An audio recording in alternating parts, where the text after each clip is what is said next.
My name is Rishna Salim. I am going to speak regarding my premises. Number 1B, 10th Lane, Kollipiti. I am the daughter of Tuan Hassan Salim, who is the current and owner for the premises of 1B, 10th Lane, Kollipiti. This house was given to my dad from my mother's mother. Her name is Siti Julaya Kicheland. And this was taken by a person called Mohammad Siddiq Mohammad Shade.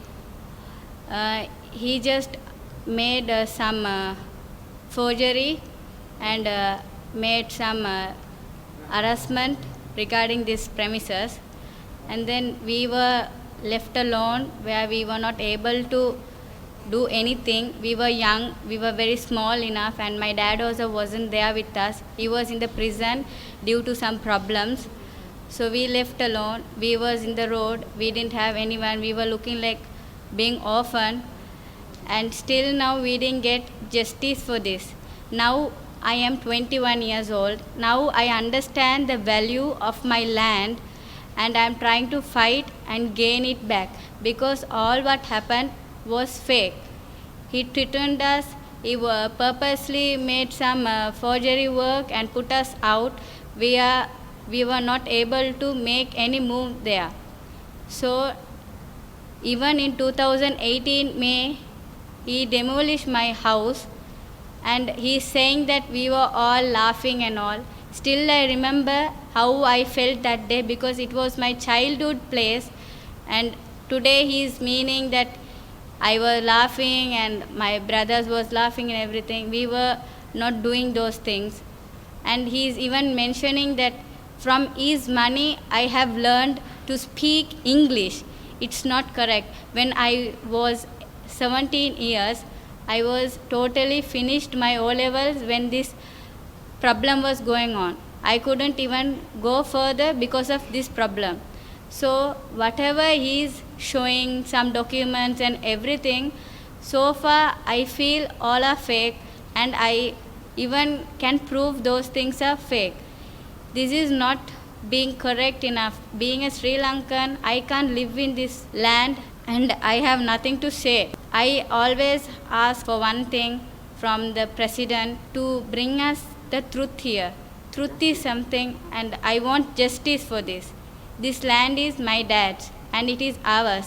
He totally is doing forgery work. He is saying that he has given money for us. Maybe whatever he did was, in his point he is correct, but whatever he did for us is totally wrong. I have all the documents, and I have made complaints against this to the police in Kollipitiya, but till now I have not got any examine about it, or the correct order, or got any justice for this, even through the police. So I always request to get the justice, and please make I have my brothers and everyone, I just want justice for this. I want this one to make the correct way. Make it clear and accurate, whatever the stuff is gone. Still I am not able to speak. I am so worried, I am scared, because I have gone through such things. I can't be straightforward, because I am shivering, because I have never faced such things. Now I am trying. I will fight as much as I can, because I understand what I have to do now. මේ මගේ ඉඩම සම්බන්ධව මම කතා කරන්නේ. මගේ නම තුවාන අසන් සලීම්. මගේ ලිපිනේ අංක 1B දාවෙනි පටම කොල්ලපිටියේ මේ ඉන්න මගේ සියලු දෙනා මගේ දරුවෝ ටික. නමුත් මේ මට මේ ඉඩම ලියාපදිංචි කරනකොට මගේ ඉඩම මට අයිති වෙන්නේ මගේ බිරිඳගේ අම්මගේ අම්මගෙන්. ඒ කියන්නේ බිරිඳගේ අම්මගේ අම්මගෙන් තමයි මට මේ ඉඩම අයිති වෙන්නේ, ආච්චිගෙන්. නමුත් ඊට පසු කාලෙම මයි ගාව තියෙනවා මේ තින්නේ මේ ඡන්ද ලේඛන. අපේ ඔක්කොමලගේ ඡන්ද ලේඛන තියෙනවා. මේ තින්නේ දැන් මං හිතන විතර මෙව්වම ලංකාවේ නැතුව ඇති. මයි ගාව මේ තියෙන ડોකියුමන්ට්ස් ලංකාවේ මං හිතන්නේ කායි ගාවක් තියෙනවා ඇති කියලා. මේක ඇවිල්ලා දැන් අවුරුදු 70 80ක් විතර ඇති මේ ડોකියුමන්ට්ස් වලට. මේක තමයි ඒ කාලේ අලාම්තල වලට, මේ ඇඳුම් වලට, ඔය එක එක දේවල් වලට ආල්පොත් තමයි මෙව්වා. මේ ආල්පොත් මේ මං හිතන්නේ ලංකාවේ කායි ගාවක් තියෙනවා කියලා මේ ආල්පොත්. අනිත් එක අපේ ගෙදර කරන්ට් බිල්, වතුර බිල්, මේ සියලු දේවල්ම මේ මෙතන තියෙනවා. නමුත් මගේ ආච්චිගෙන් ආපු ඉඩම දැන් මෙතන කොල්ල කණ්ඩ යන්නේ මොහමඩ් ෂේක් මොහමඩ් සිද්දික් සහ මේ නගරාධිපති එරත් ඉතින් මේක ඇවිල්ලා දැන් මෙවැනි දේවල් මේ වගේ අපි දැන් අපිට කවුරුත් නෑ අපි මේ එක එක්කෙනාගේ පස්සෙන් ගිහිල්ලා මේ වගේ දේවල් කරගත්තට සියලු දෙනාම මේ වගේ යන්නේ නැහනේ. ඒ රාජ්‍ය පිටේ බය වෙනවා. කොහමද ගින්දර පත්තු වෙනවා එරාජ් වෙනවා කිව්වම. ඉතින් මේවට ඔක්කොම මූණ දෙන්න තමයි අපි මේ වගේ දෙයක් කරේ. හරිද? දැන් අපි මම මේ මුළු පවුලම මරණොත් හරි කරන්න දෙයක් නැහැ. මේකට මෙතන අපි ටික අපි මරුවත් හරි අපිට ඕන දෙයක් කරොත් මෙතන ඉන්නේ මොහමඩ් සිද්දික් මොහමඩ් ෂේක්. එයා තමයි 1 2 අපේ නගරාධිපති එරාජ්. ඒගොල්ලන් තමයි අපිව මරන්න ඉන්නේ දැන්. අනිත් එක මේගොල්ලන් දැන් වට කරලා මට පාරේ යන්නත් නෑ කොයිටෝ යන්නත් නෑ. ඊයේත් පුතාව දෙන්න තුන් දෙනෙක් ඇවිල්ලා එලෝකන ඇවිල්ලා තිනවා අපි දන්නේ කවුද කින්ද මන්ද කියලා. අනිත් එක අපිට කියලා කියන්නත් බෑ. තාම පොලිසියට දීපු අපි ඔක්කොම දීපුවත් තාම අල්ලලා තියලා නෑ. පොලිසියෙන් කිසිම දෙයක් ක්‍රියාත්මක කරන්නේ නෑ. වෙන වෙලාවට එකේ පීයෙන් යන්න ගේනවා බඩුවක් උරගම් කරගෙන ගියොත් එම අර පැත්තෙන් CCTV කැමරා අරගෙන මේ පැත්තෙන් CCTV කැමරා අරගෙන අදටත් CCTV තියා මේ Facebook වත් අරන් නැතුව ඇති මේ කොල්ලිපිටි පොලිසියෙන්. කොල්ලිපිටි පොලිසියෙන් ඇවිල්ලා කිසිම දෙයක් නීති අනුකූලව කිසිම දෙයක් කරන්නේ නැහැ. කොල්ලිපිටි පොලිසියෙන් කරන්නේ අරු දුන්නාද ඌගෙන් ගත්තා මූ දුන්නාද මූගෙන් ගත්තා. අර දුප්පත හැම වෙලාවම වලේ වට්ටන එක තමයි තියෙන්නේ. මේක දැන් කොල්ලිපිටි පොලිසියෙන් හරියට ක්‍රියාමාර්ග ගන්නවනම් මගේ ඩොකියුමන්ට්ස් ටික බලන්න තිබ්බා. මගේ මේ ලියකියුලි ටික බලන්න තිබ්බා. මගේ කරන්ට් බිල් බලන්න තිබ්බා. වතුර බිල් බලන්න තිබ්බා. මගේ පත්තිරු බලන්න තිබ්බා. මගේ ටැක්ස් බිල් බලන්න තිබ්බා. මේ ඔක්කොම සියලු දේම චෙක් කරා නම් තේරෙනවනේ මෙයා ඔක්කොම ඔරකමක් කරලා තින්නේ කියලා. නෑ ඒම නෙමෙයි. මේ විනාඩි 5න් මේ පොලිසියට පැමිණිලි දානවා මාව අරස් කරනවා. මේ කොල්ලිපිට පොලිසියට මොහමඩ් ෂේක් මොහමඩ් සිද්දික් මොහමඩ් ෂේක් පැමිණිලි ලියනවා. මේ ඔයිසි මාත්‍රාවල මාව අරස් කරනවා. අන්න මම උසාවි දන්නෙත් නෑ. ඔන්න කොල්ලිපිටෙන් පොලිසියෙන් කරන පළවෙනි වැරද්ද. මට උසාවි දන්නෙත් නෑ. මට වෙන ක්‍රමකින් තමයි උසාවි දන්නේ. මේගොල්ලෝ උසාවි දාලා මාව මට ලියලා අස්සම් කරලා යන්නකෝ නිකන්. මං ඊට පස්සේ බලනවා මේගොල්ලෝ මාව උසාවි දාලා. මේ මොන නීතියක්ද මේ කොල්ලිපිටි පොලිසියෙන් කරන්නේ? අනිත් ඒ කොල්ලිපිටි පොලිසියෙන් කරන්නේ එකම දේ අර මිනිස්සු අල්ලගන්න ඒ මිනිස්සු කියන බෙරේට ගානවා බෙරේ දරදට ගාලා අපි මේ මීඩියා එකට අපේට ඒ මිනිස්සු බය වෙලා අපිට කෝල් කරලා කියනවා මාව අල්ලන්න එපා බං අරු තමයි බං කරේ මේ පොලිසියෙන් ඇවිල්ලා කියන්නේ මේ පොලිසියෙන් ඇවිල්ලා කියන අපේ ගෙදරට ඇවිල්ලා කියනවා ඒ මාව නම් අල්ලන්න එපා ඉතින් මාත්‍යා ලොකු මාත්‍යා එන්නකෝ තෙන්න ඕනේ බං අපි මේකද ජනාධිපතිතුමනි මේකද නීතිය ජනාධිපතිතුමනි මේකේ කොල්ලිපිටේ ඉන්න පොලිසියේ ඉන්න ඔයා බලලා මේ වැරදි කරන කට්ටියව වෙන පොලිසිය වලට මාරු කරන්න මේක තාමත් මේ බලන්න මම අද දිනේ කීයද 20 අද දිනේ 22 අදටත් මුකුත් කරලා නැහැ කොල්ලිපිටි පොලිසියෙන් කාවත්ම අරස් කරලා නැහැ නිකන් ඉන්න ආල්පාරුව දෙන්නෙක්ව අරස් කරලා තින්නේ දන්නවද මං ඉල්ලා සිටිනවා ගරු ජනාධිපතිතුමනි ගරු අගමැතිතුමනි එකම රටක් එකම නීතියක් කියනවා අපි ගාව මේ තියෙන සියලුම දේවල් මේ තියෙන සියලුම ෆයිල් මං හිතන්නේ අවුරුදු 70කට 80කට ඩොකියුමන්ට්ස් තියෙනවා මගේ අතේ මේවා බලලා අපිට සාධාරණයක් ඉෂ්ට කරමින් මං ඉල්ලා සිටිනවා අනිත් තව දෙයක් ඉල්ලා මේ සමාව ඉල්ලනවා එක්කොත් මං එදා මගේ කටින් මේ අර ලෝයර් මාත්‍යයි මේ ජජ් මාත්‍යයි කියලා තියෙන මං ලෝයර් මාත්‍යයි ජූඩ් මාත්‍යයි ගැන තමයි මං කියලා තින්නේ නමුත් ඒක වැරදිලා තමයි මේ ජජ් කියලා කියවුනේ මට සමාව වෙන්න මගේ දරුව වෙනුවෙන් ඒකට මං සමාව ඉල්ලනවා එතකොට තුවාන් හසන් සලීම්ගේ බිරිඳ තමයි සෙල්වරානි නොහොත් පාතිමා නිම්සියා සලීම් කියන්නේ එයාගේ අම්මා සිත්ති සරීෆා කිචලාන් එතකොට එයාගේ අම්මා තමයි සිත්ති ජූලියා කිචලාන් කියන්නේ. එතකොට මේ කිචලාන් කියන සිත්ති ජූලියා කිචලාන් තමයි මේ දේපලේ මුල් අයිතිකාරිය. එයා මෙම දේපල දීලා තිබුණා මේ පාතිමා රිම්සියා සලීම් කියන මොහුගේ බිරිඳට. මේ බිරිඳ මේ දේපල තෑගි කරා නැවත 2012 මේ සලීම්ට.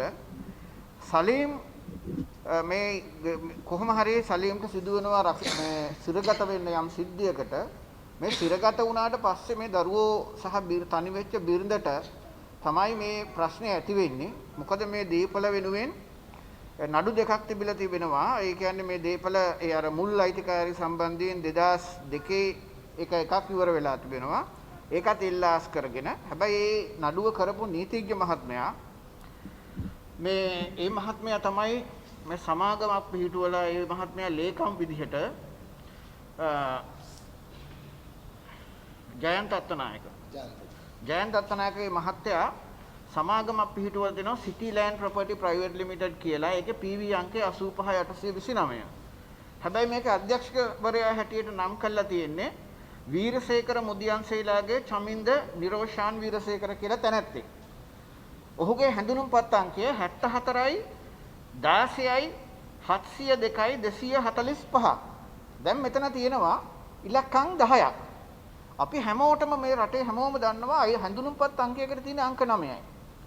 මේ සිටිලෑන්ඩ් ප්‍රොපර්ටි ප්‍රයිවට් ලිමිටඩ් කියන මෙන්න මේ තුවාන් මේ සලීම් මේ ෂෙයික් මහත්තයා මිලදී ගත්තා කියන මේ නීති ජයන්ත අත්තනායක කියන ලේකම් ධූරය දරනවා කියන මෙන්න මේ සමාගමේ පළවෙනිම අධ්‍යක්ෂකවරයා හැටියට ඉන්න පුද්ගලයා එක අධ්‍යක්ෂකවරයා ඉන්නේ. මම මේවා සමාජ මේ මාධ්‍ය ආයතන වලට අපි පිටපත් ලේස්ති කරලා තියනවා දෙන්න.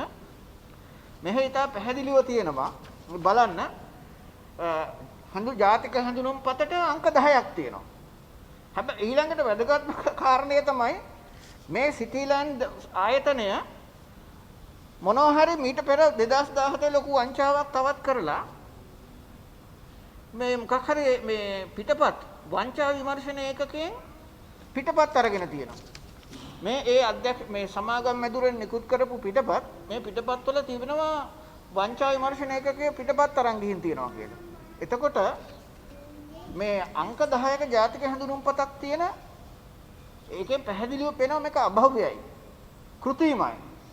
අධ්‍යක්ෂකවරයා වීරසේකර මුදියන්සේලාගේ චමින්ද නිරෝෂන් වීරසේකර. එතකොට මෙන්න මේ කියන සමාගමෙන් තමයි මේ ෂෙයික් කියන මහත්තයා මේ දීපල අරන් තියෙන්නේ. එතකොට ඒ අරගෙන තමයි ඔහු කියන්නේ මේ දීපල ඔහුට පැවරුණා එතනදි කියලා. ඊළඟට මේ දීපල ඔහුගේ භුක්තියට අරගන්න ඔහු මේ කඩා ඉවත් කිරීම සිද්ධ කරන්නේ මේ නියම අයිතිකරු. නියම අයිතිකරු හැටියට මේ හිමිකම දරන මේ අංක 5473 ප්‍රියදර්ශනී නොතාරිස් මහත්මියගේ මෙන්න මේ ඔප්පුව මත හිමිකම දරන තුවාන් හසන් සලීම් ජීවතුන් අතර ඉඳෙද්දි ඔහු හිරේ ඉන්නකොට තමයි මේ බිරිඳ සහ දරුවෝගෙන් මේ දීපල මොවුන් ලබා ගත්ත කියන්නේ. දරුවෝ බාල වයස්කාරයෝ. ඒත් බාල වයස්කාරයන්ට මේ රටේ පවතින නීතියට අනුව බාල වයස්කාරයන්ට ගිවිසුම් වලට ලැබෙන්න බෑ. එවැනි ගිවිසුම් නීත්‍යානුකූල නැහැ. මේවා මේ නීතිඥවරු දන්නේ නැද්ද? එතකොට කොහොමද එහෙමනම් මේ දීපල ලියාගත්තේ? එතකොට ඔවුන්ගෙන් දිනුම් ප්‍රකාශ ගත්තා. මුදල් දුන්නලු. දැන් කෝටි 6ක් 7ක් 8ක් වටින දීපලකට ලක්ෂ 45ක් දීලා අරගත්තා කියලා.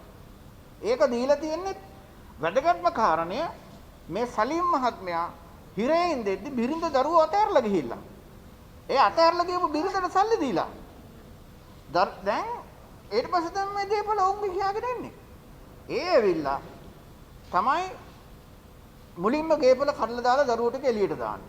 ඊට පස්සේ මේ පියා නැවත 2018 හිරේ නිදහස් වෙලා ඇවිල්ලා දරුවෝ ටිකත් නැවත එකතු කරගෙන ආයි මේ ගේ ඇතුලේ පදිංචි වෙනවා. එතකොට ගයක් නැහැ මේ කන්ටේනර් පෙට්ටිය තමයි හදාගෙන පදිංචි වෙන්නේ.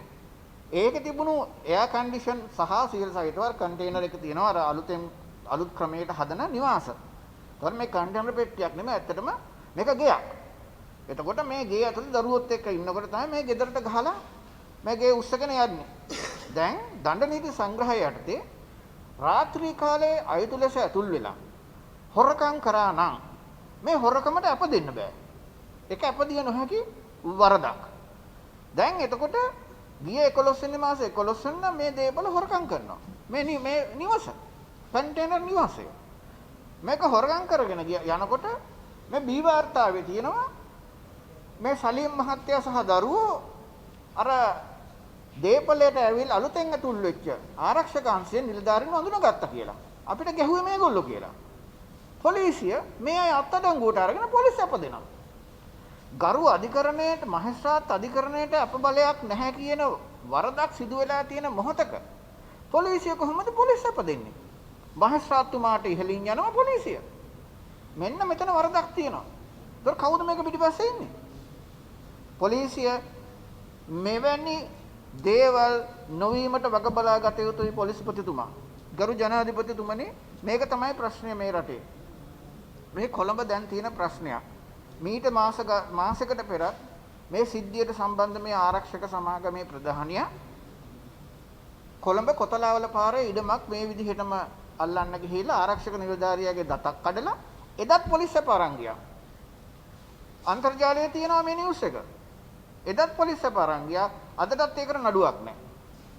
එතකොට දැන් මේ සිද්ධියේදී ඒ ආරක්ෂක සමාගමමයි ඒ ආරක්ෂක සමාගමේ නිලධාරීන් හඳුනාගත්තා, අත්අඩංගුවට ගත්තා, අපමත මුදා හැරලා තියෙනවා. එතකොට මේක මේවට මේ නීතිය ක්‍රියාත්මක වෙන හැටිද? ඒ නිසා අපි ඉල්ලා හිටිනවා නීතිය හරියට ක්‍රියාත්මක කරන්න.